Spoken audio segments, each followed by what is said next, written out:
देवभूमि उत्तराखंड, जहां हर पेड़ सिर्फ लकड़ी नहीं आस्था है, जहां देवदार सिर्फ प्रजाति नहीं पहचान है, जहां जंगल सिर्फ जमीन नहीं जीवन है। लेकिन आज उसी देवभूमि में विकास के नाम पर जंगलों की बलि दी जा रही है। चंपावत में सिर्फ 10 किलोमीटर की सड़क और कीमत 1882 जिंदा पेड़। देवदार, बांज, चीड़, उतीस, वो पेड़ जो दशकों में बड़े हुए अब कुछ दिनों में काट दिए जाएंगे। उत्तराखंड में वन भूमि पर अवैध कब्जों को लेकर सुप्रीम कोर्ट की सख्त टिप्पणी के बाद अब चंपावत बाईपास निर्माण सुर्खियों में है। कागजों में 220 करोड़ का विकास प्रोजेक्ट है, लेकिन जमीनी हकीकत में जंगलों पर चलती आरी की कहानी। नमस्कार, आप देख रहे हैं रायशुमारी और मैं हूं आपके साथ ऋतु बिष्ट। चंपावत एक शांत पहाड़ी जिला जहां आज भी हवा में देवदार की खुशबू घुल रही है, लेकिन इसी चंपावत में अब 9.87 किलोमीटर लंबा बाईपास बनाया जाना है। बाईपास जो टनकपुर रोड के मुडियानी से शुरू होकर कई जगहों से होकर गुजरेगा, तिलौना तक जाएगा। सड़क नई होगी, लेकिन कीमत बहुत पुरानी चुकाई जाएगी। इस बाईपास की जद में आ रहे 1800 से ज्यादा पेड़, जिन्हें काटने की पूरी तैयारी हो चुकी है। वन विभाग ने पेड़ों का चिन्हीकरण पूरा कर लिया। वन निगम जल्द ही कटिंग का काम शुरू करेगा। एनएच खंड के अधिशासी अभियंता दीपक जोशी के मुताबिक इस प्रोजेक्ट पर 220.80 करोड़ रुपए खर्च होंगे।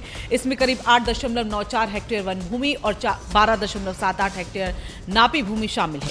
मतलब साफ, जंगल जाएगा, सड़क आएगी, प्रभावित लोगों को मुआवजा भी दिया जा रहा है। ग्रामीण इलाकों में सर्कल रेट का 4 गुना, शहरी इलाकों में सर्कल रेट का 2 गुना। लेकिन सवाल ये कि क्या पेड़ों का मुआवजा भी कोई दे पाएगा?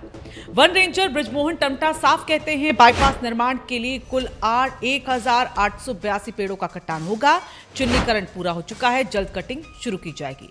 मतलब अब रोकने को कुछ नहीं, लेकिन यहीं से सबसे बड़े सवाल जन्म लेते हैं। क्या विकास का मतलब जंगल खत्म करना ही है? क्या उत्तराखंड में कोई ऐसा मॉडल नहीं जहां सड़क भी बने और जंगल भी बचे?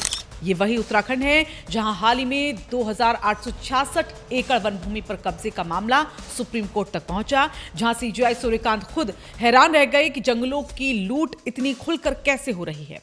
और अब चंपावत, देवदार जैसे पेड़ 1-2 साल में नहीं उगते, इन्हें तैयार होने में 50 से 80 साल लगते हैं। आज जो आरी चलेगी, उसका नुकसान अगली पीढ़ियां भुगतेंगी। पर्यावरण विशेषज्ञ मानते हैं कि पहाड़ों में पेड़ों की अंधाधुंध कटाई सीधे सीधे भूस्खलन, जल स्रोतों की सूखने और मौसम के असंतुलन को न्योता देती है। सड़क से सफर आसान होगा, लेकिन सवाल यह है, क्या पहाड़ इतना बोझ सह पाएंगे?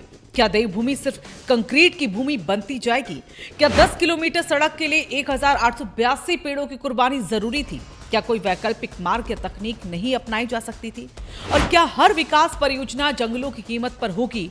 और क्या सुप्रीम कोर्ट की सख्ती जमीन पर असर दिखाएगी? क्या हम आने वाली पीढ़ियों से उनका जंगल छीन रहे हैं? चंपावत में सड़क बनेगी, लेकिन इसके साथ अगर जंगल खत्म हुए तो ये सिर्फ पेड़ों की नहीं, पूरे उत्तराखंड की हार होगी।